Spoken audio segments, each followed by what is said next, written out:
The author and book that made a big impact on my life was reading Dr. Shafali's Conscious Parenting book.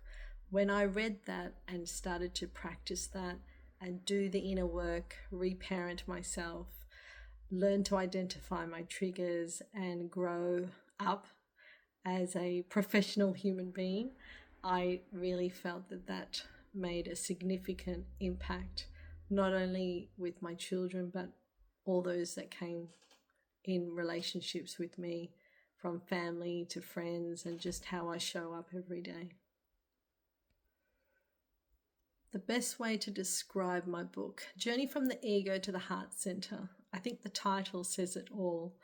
It's about my personal journey of transformation, how I started off stuck in the ego, and it took me 10 years to work through it, but I had to do a slow and steady journey of transformation, discovery, self-awareness, and then having a breakdown and a breakthrough and becoming spiritually awakened and discovering my spiritual gifts along the way. That's the best way to describe it. The book is about self-mastery, going on a spiritual quest to become a better version of myself. My first beginnings with writing would probably date back to my early 20s and 30s. I have been a consistent journaler. I've always had a diary. I enjoy taking notes and reflecting on the day.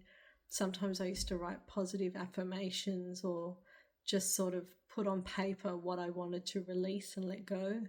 But most recently, in the last few years, I started to find that I wanted to write more than just a page. And that's when I started to type it up and actually tell my story from start to finish. And I think that's what's made the difference. Starting off with journaling and then advancing to a book, it's a big jump, but it's been a steady and slow process over many years.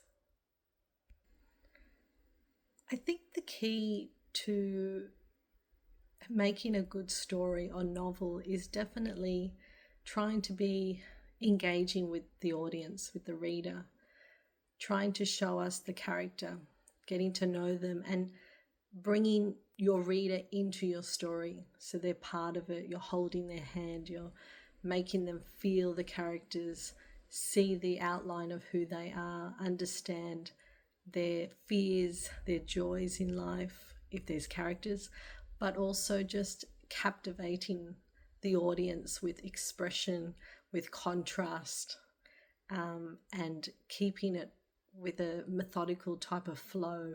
So it's chronological, or it makes sense from start to finish, and there's maybe a lesson that's learned, or an epiphany about an awakening, or something to take on that when you close the book, you think, oh, okay, that was really good, and I might make a change in my life or use that as an opportunity to improve my state of being. These days, I probably don't spend as much time as I'd like writing. I am still doing lots of blogs and writing notes to myself as I prepare for launching my book. But prior to that, when I was writing the book, I would have dedicated 1 to 2 hours each night to type up chapters, make time to review, read over it again, and just sort of fine tune it and get it to flow the way I wanted to. So generally, 1 to 2 hours, that would be my writing time. My book, Journey from the Ego to the Heart Center, it took about 10 to 11 months to actually write the book. But once it was written, it took longer then to go back over it and rewrite it, make sure the sentences seemed like they were understood and they had good grammar. So that took a lot longer. That probably took another 12 months to do. There were many hours of rereading it, editing, reviewing, and doing that all over again. So it's been a long process. The writing was the shortest part. It's the reviewing that took the longest, and the editing. the hardest or challenging part of